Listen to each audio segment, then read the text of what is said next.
Zibadde ssaawa nga 5 ez'okumakya ga leero ne zireeta ssaabawandiisi w'ekibiina kya NRM Kasule Lumumba abadde aberekeddwako amyuka omuwanika w'ekibiina kino Kenneth Omona. Wano Lumumba n'ebyokwerinda bibadde binywezeddwa ggulugulu ne bajja ku kitebe ky'akakiiko k'ebyokulonda okukima empapula z'oyo anaabakwatira bendera mu kulonda kwa bonna mu mwaka 2016. Lumumba abadde omusanyufu ebyensusso annyonnyodde obukulu bw'okukima empapula kakiiko k'ebyokulonda era n'ategeeza nti buvunaanyizibwa bwe nga ssaabawandiisi w'ekibiina kino okuva mu ssemateeka ow'ekibiina kya NRM okukima empapula eri akakiiko k'ebyokulonda.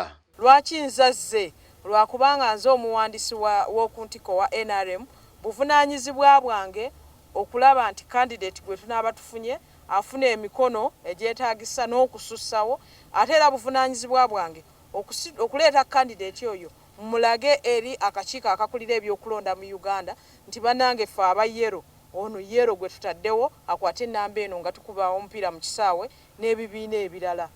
Wabula Lumumba akubirizza bannakibiina kya NRM obutawa mukono abantu abatajjidde ku kibiina kyabwe kubanga bagenderamu kubatabangula.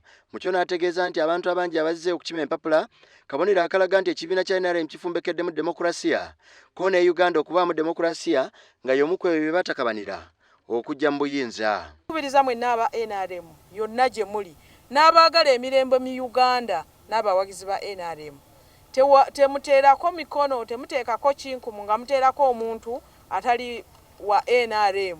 Wetukoledde eggulire lino ng'omuwendo gw'abo abeegwanyiza entebe ennene guweredde ddala abantu 38 nga ne munnamawulire wa Dembe FM Aloysius Matovu Joy Junior mwajjidde okujja empapula mu kakiiko kano.